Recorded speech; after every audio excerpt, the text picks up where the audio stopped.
Another world-building episode for Fire Force today, and I ain't gonna lie, man, there was a lot going on. This Adola stuff is crazy. First of all, a lot of y'all, I know y'all haven't watched Soul Eater. But when I saw that moon, I was like, all right, it's really getting serious now.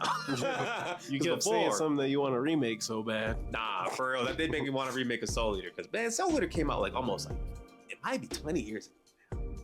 My unk? Chase. It's been a minute, bro. Like, Soul Eater came out at least, feels like 2008, but maybe it was like...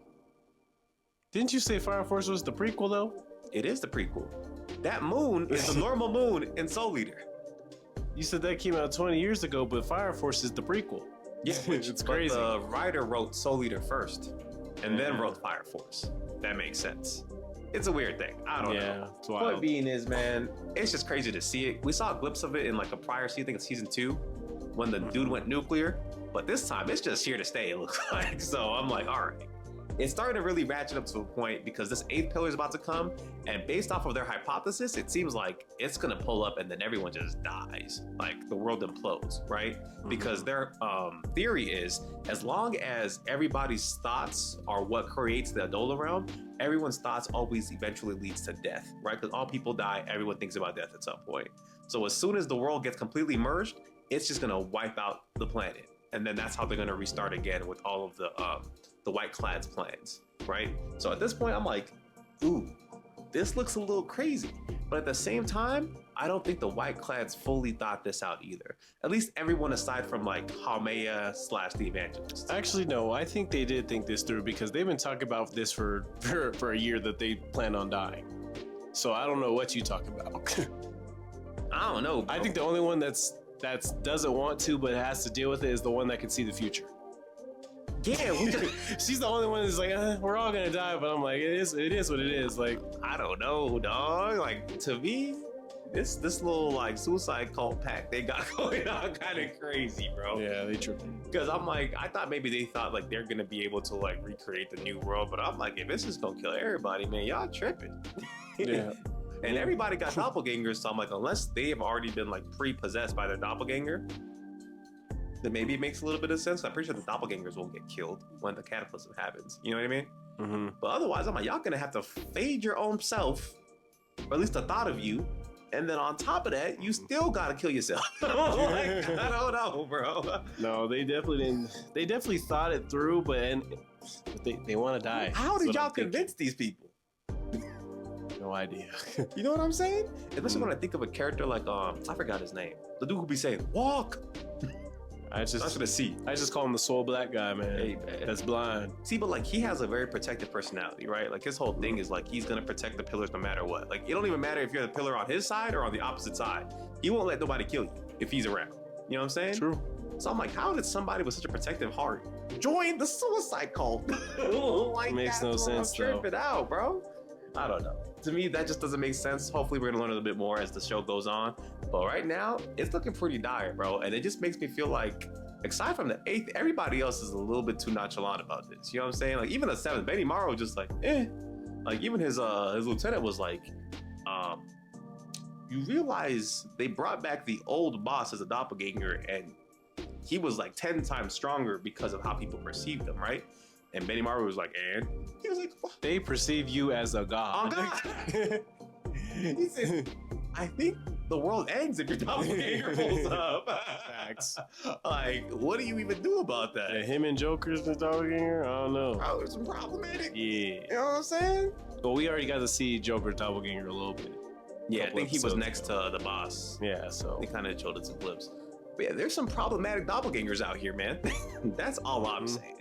So to me, I just feel like they need to be taking this a little more seriously. You know what I'm saying? Just a pinch at the very least, man.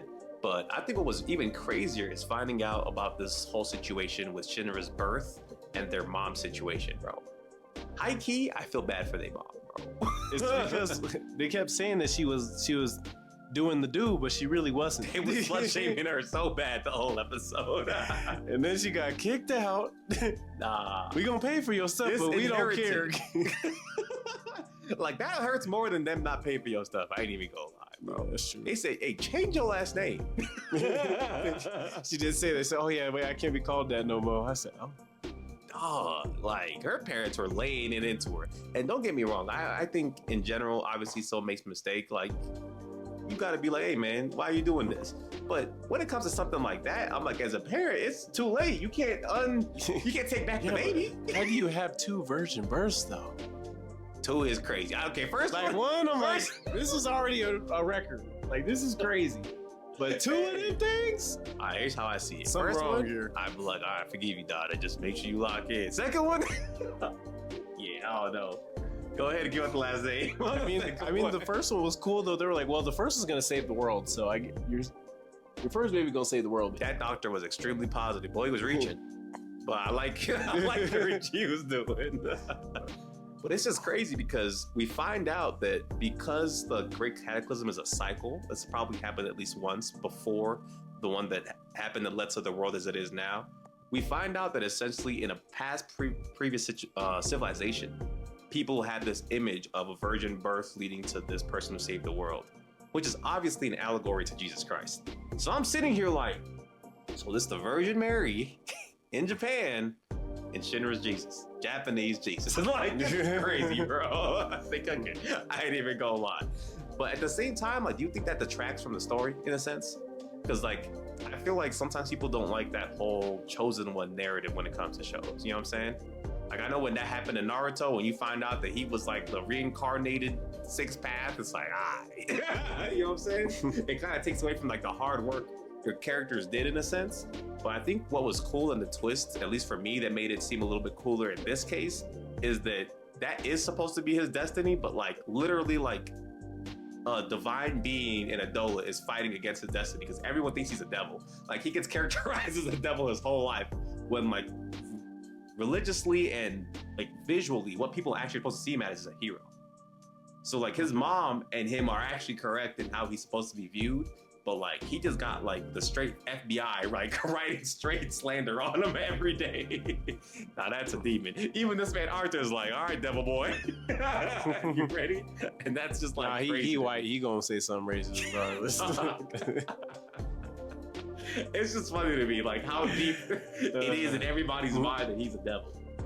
You know what I mean? Because if you really think about it, he didn't do anything to deserve the title, right?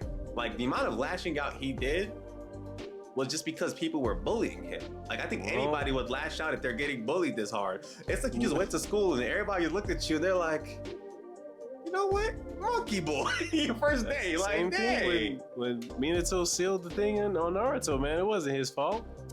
And look at how they viewed him. See, it is the same story. I'm just speaking. Well, I think that was a little different though, because they sealed something that just nuked the village inside the kid. Yeah. You know what I'm saying? Like, people legit lost family to the Knights of Fox that night. And then you all want me to accept this mongrel. That's how they was looking at Naruto. Shinra really was a regular kid, bro. The only damage that they think he did is the fact that there was a fire in the house and he survived. So y'all just, he didn't kill your mom. He didn't do nothing to you. He went through a traumatic event, lost his mom and brother. And you know what? We're going to bully that guy. That's crazy. I don't know. That's just me personally. You know what I'm saying? I just feel like his level of hatred that he's received throughout his life, it definitely was just like it's like a CIA psyop, bro. Like, everyone's just like, we just have to hate you in particular. You know what I mean? And it's kind of cool to like find out that because of the way Adola works and his deep connection with Adola, whether it's through his mom or also just through the fact that he has the Adola link, is literally causing him to get just straight bad propaganda. Like, but he has TMZ on him all day slandering him, just like from the heavens. And that's just crazy to me. You feel me?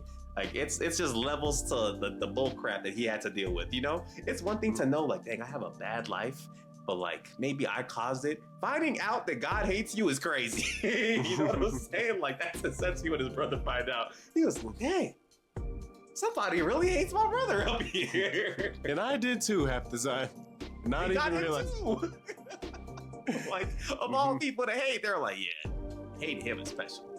That's just crazy. You know what I'm saying? So I think it's just really cool to find out these like connections with the Adola realm, and it's really just like world building to really see like what this mysterious thing that we've been hearing about all throughout Fire Force, like it's starting to become like really real towards the end here, and I'm liking how they're fleshing it out personally. What do you think? Oh, I think so. I just wish they would do my boy a little nicer sometimes, man. But then again, after he did his little doppelganger side, it just changed. Blonde hair. It just changed the world. I was like, we can't save him no more. We gotta kill him. That might be the only time he deserved it, though. No, that's back. That might be the only time he was tweaking, bro. He was tweaking.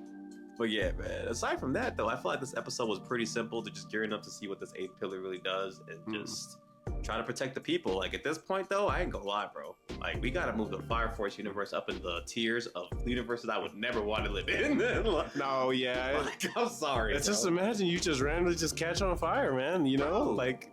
If you don't have pyrokinetic powers, you're really living in fear of death every day. Like, I couldn't live like that, bro. Yeah, that's not the. You know what I'm saying? Like, you the just be trying to go to your job. You see little. No, that is OD, bro. And I think finding out about it would be even worse. I'm like, there's a doppelganger about to take my money? What you talking about? Like, this is wrong. Bro, that whole shit, like, from the jump, man. Everybody should be a lot more depressed in that verse. That's all I'm gonna say. You know what I'm saying? It's like a lottery. If you don't get pyrokinetic powers, it's just like, dang, bro. I might not make it to 20. A man that's really depressed in there is Joker, though. Nobody really want to talk about it for real. That man his depression was so bad, he decided I'm gonna stay underground for the rest of my life because they viewed me as the worst person in the world. And mind you, I wasn't even that bad in the beginning. Think about this. Joker was really trying to save the world, but he just didn't have the right. That's what I'm saying. He didn't have the right people behind him either, man. And he gave up. He's like, you know what? My wanted level is so high at this point. I have to live underground for the rest of my life. It's like starting GTA, but you're like 5 stars right off exactly. It's crazy, bro. You try to do the tutorial. Just trying to nuke you. Yeah, he says, I only have to come up here if I have to. You know what I'm saying? I gave up on this world. Y'all ass like it's whatever. He said, y'all don't want to be saved. Where did they go? It's crazy. Nah, it's tough, man. What would you rate this episode up? I'll give it a 7, but I'm gonna give it an 8 only because Sho finally got to see what his brother was really going through. Because I've been waiting years for him to be like, "Hey man, I miss you. 100%. Come home." I also feel like his interactions with Arrow were pretty solid. I feel like they have like a little bit of like a funny dynamic going on. They really be like low-key on demon time still. Like they're like, we're not villains anymore, but there's somebody annoying them. Like, should we kill him? not yet. That's what he said at the beginning. By the end, he was like, yeah, we gonna kill him in a second. It's crazy, man. But yeah, aside from that, man, it was a pretty solid episode. Y'all let us know what y'all think down below. Like, comment, subscribe, but we'll catch y'all. Peace.